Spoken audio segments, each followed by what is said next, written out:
காலையில் எழுந்தவுடன் முதல் வேலையாக செய்ய ஒன்று இருந்தது. கை தொலைபேசி வேண்டாம், கணினியில்தான் படங்கள் பெரிதாக தெரியும் என்று யோசித்து மேசைக்கு முன் உட்கார்ந்தாள் காஞ்சனா. அரை தூக்கத்தில் கணவர் ஏதோ முணுமுணுத்ததை அலட்சியம் செய்தாள். இன்று அம்மாவின் 10வது நினைவு நாள்.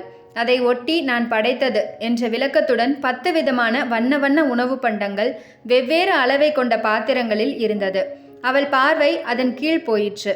உதடுகள் பெருமை சிரிப்பில் விரிந்தன. விதவிதமான விமர்சனங்கள், எழுதியவர்களுடைய குணாதிசயங்களும் அவளுக்குள் எழுந்தன. பார்த்தாலே நாவில் ஊறுகிறதே. யாரோ சாப்பாட்டு பிரியர். உங்களுக்குத்தான் எவ்வளவு பொறுமை! எத்தனை மணி நேரம் அடுப்பில் வெந்தீர்கள்? சமைப்பதே தண்டனை என்று வெறுப்பவர். அம்மாவை விட மேலான வேறு தெய்வமில்லை இவ்வுலகில். சினிமாவில் காட்டுவதெல்லாம் உண்மை என்று நம்பிவிடும் ஏமாளி. அடுத்ததை பார்த்ததும் சட்டென மனம் அதிர்ந்தது.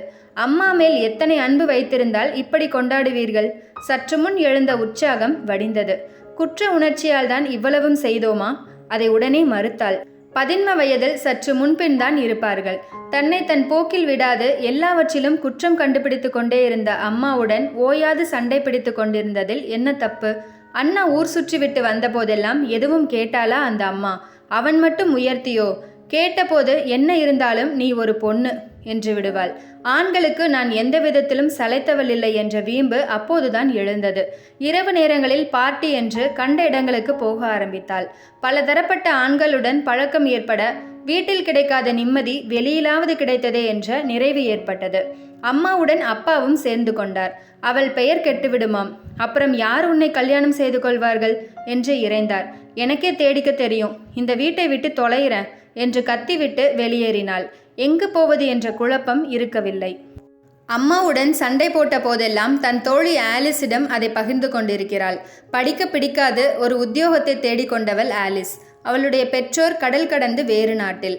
அப்போதெல்லாம் நான் தனியாத்தானே இருக்கேன், அம்மா கூட இருக்க பிடிக்காட்டி இங்கே வந்து இரேன் என்று அபயகரம் நீட்டியவளே அவள்தானே. செத்தாலும் அந்த வீட்டுக்கு போக மாட்டேன் என்றபடி நிற்கதியாக வந்து நின்று தோழியின் தோளில் கரம் போட்டு அணைத்து கொண்டாள் ஆலிஸ்.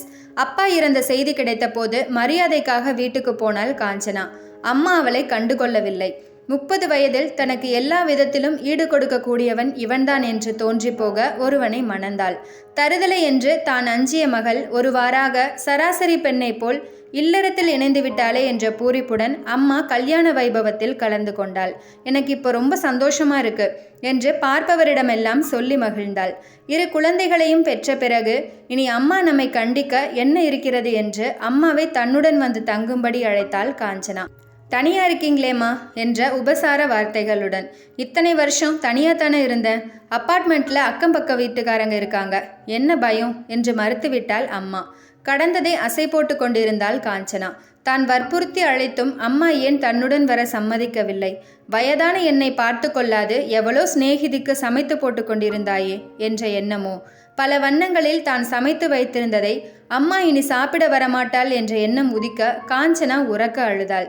தான் பெற்ற பெண்களும் தன்னை போலவே பெற்றவளை புரிந்து கொள்ளாது வதைப்பார்களோ என்ற பயமும் அதில் கலந்திருந்தது.